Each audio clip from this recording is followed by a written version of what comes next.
Today marks the 50th anniversary of the end of the Vietnam War, a war most students learn about in school. But for some Frederick Douglass High School students in Lexington, the lesson went beyond the textbook when a group of Vietnam veterans visited their school and shared their war stories.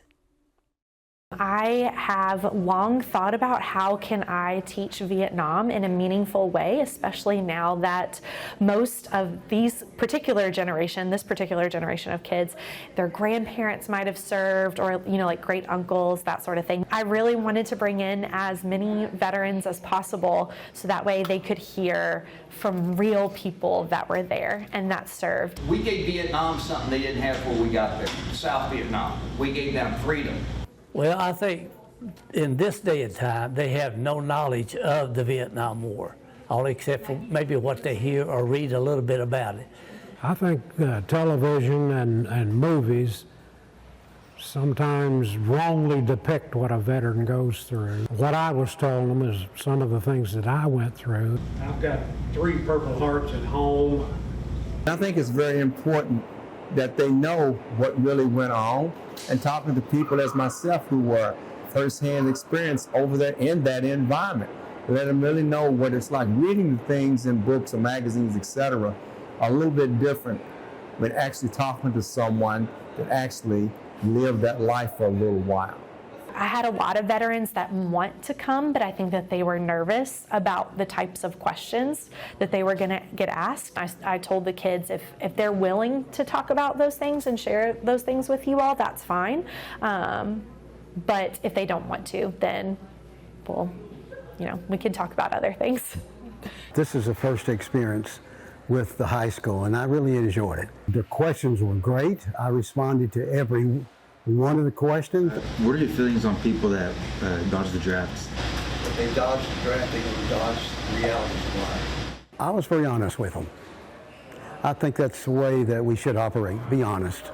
I wanted them to express their feelings about how they felt about it and the questions that they asked, and be that I could answer them just as truthfully as I could, or so they'll have an understanding of it. I think that it can be healing in a lot of ways for them. I think just getting to share their story and get that out in the open. It actually helps the veterans. That's therapy for the veterans, especially the Vietnam ones. It gave us a chance to really open up about what we experienced, what we saw, what we did, because believe it or not, a lot of us won't even talk about the Vietnam experience. And so this was a chance to, I guess, not necessarily vent, but to explain what the life was really like being in that environment. This didn't bother me as much as I thought it would. Especially I had my daughter with me who supports me 100%. And she had photographs in a, what I call the Vietnam book, of photos and so forth that really tells the story, and the students love that. So Foxtrot 1, where did that come from? That's just a name. I was in Foxtrot. When you're a kid, there's things that you don't necessarily care about, or that you don't care to hear at the time. But as you get older, things, your value systems and your morals, and man, I wish I had really learned about that. And we have people that lived it, and they can hear from them. And so I think some of them, they may be doing it because it's just a project for Michelle's class, but I think the benefit for the kids is they really get to hear that experience. I think it's really important for kids to understand that, we make decisions, we make laws, but there are real people, and, they have to live with these decisions. I hope they learn that freedom is not free. We have to fight for it. We've got all kinds of liberties, freedom of speech, assemble, and so forth, but there's men that fought for it and died for it, and I hope they understand that. Indeed.